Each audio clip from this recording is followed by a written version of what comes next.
President Trump talks DEI in his speech to Congress and mentions over $1 billion in DEI grants spent by the Department of Education under the Biden administration, which was uncovered in a report by Parents Defending Education. Joining us now to discuss this is Parents Defending Education's Director of Outreach, Erica Sanzi. Welcome to the National News Desk. And we're going to get to those grants in a second. But first, I really want to start with the Department of Education, because right now, obviously, that's the big story that so many people are talking about. They're waiting for this executive order for Trump to sign, kind of dismantling the Department of Education. But it's so important to point out, Congress is the one that really pulls the strings when it comes to the Department of Education going away.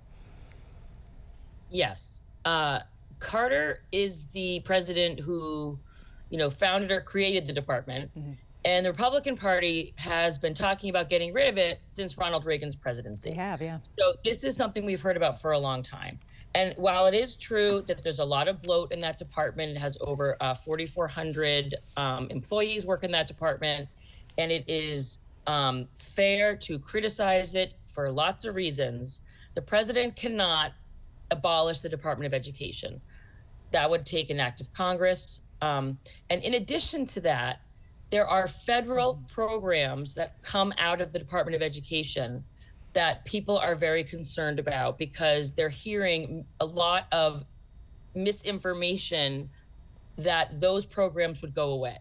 So for example, federal law about special education, it cannot go away. Now, could that money be shifted over to a different department and be, funneled out that way? Yes, but the money cannot go away. Special education is protected. The same thing goes for Title I, which is the money that schools get if they have a high proportion of low-income students. That money is protected. It is federal law. So again, this idea that Trump can sort of just use his pen to sign this away is not true.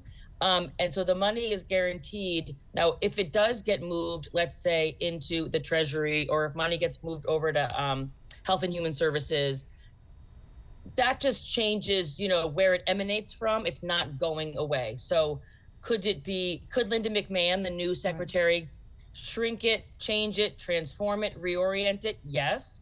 But they can't just get rid of it, and they also cannot eliminate federally guaranteed programs. Right, because some of these programs obviously predate the Department of Education, like funding for schools, low-income students. So that's before, so they just won't disappear. But I want to get to actually, now. Angela, just one last thing, too, so people just know. The school lunch program has nothing to do with the Department of Education. So that comes out of a different department. I think it's the USDA. So again, anything you're hearing about school lunches in the Department of Ed, it's not true, because those two things aren't even connected. Well, let's wrap back around to what we were talking about in the beginning, and that was your investigation into those DEI grants.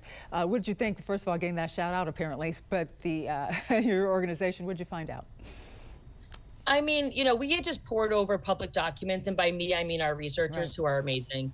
And they discovered over $1 billion in grants that were targeted for the purpose of DEI, and that were flowing from the Department of Education into our public schools. So this meant money for race-based programming. This meant money for race-based hiring, race-based retention. There was a lot of talk in a lot of the language in these grants about sexual orientation, gender identity, kind of the usual stuff.